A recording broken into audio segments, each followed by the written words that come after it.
নমস্কার বন্ধুরা, welcome to রাখি কিচেন। রাখি কিচেনে সবাইকে স্বাগত জানাই। আজকে বানিয়ে দেখাবো আচারি চিকেন।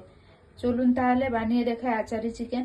রুটি পরোটা সবকিছুর সাথে খেতে ভালো লাগে আচারি। তোমরা দেখো কো আসিয়া কমলা হেনে তো করে থমকিয়া থমকিয়া। তেল গরম করে নিয়েছি, সরষের তেল দিয়েছি, দেব শুকনো লঙ্কা।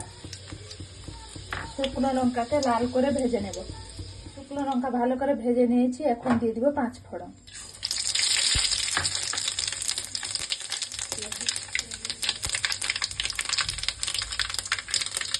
দিয়ে দিব পেঁয়াজ।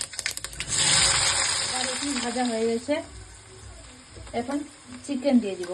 ভাজা আমার হয়ে গেছে, হালকা করে ভেজেছি, লাল লাল করে ভেজিনি, হালকা গোলাপি করে নিয়েছি। এখন দিয়ে দিব 1 চামচ আদা বাটা, 1 চামচ রসুন বাটা। আদা রসুনটাকে ভালো করে ভেজে নেব।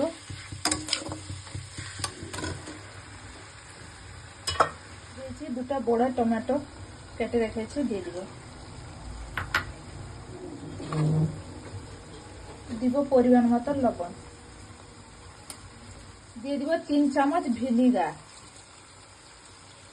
সামান্য পরিমাণ হলুদ। হলুদ বেশি দিব না, অল্প দিব। 1 চামচ চিনি দিয়ে ভালো করে চিকেনটাকে কষিয়ে নেব।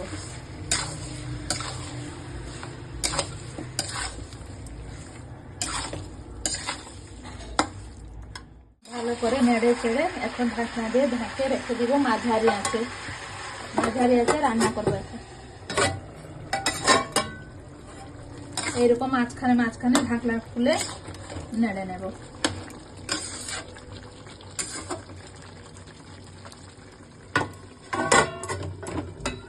এই দেখুন, এখানে চিকেনের তেল ছেড়ে দিয়েছে, চিকেনের রান্না হয়ে গেছে। এবারে গ্যাসটাকে বন্ধ করে দেব। এখন নামিয়ে নেব।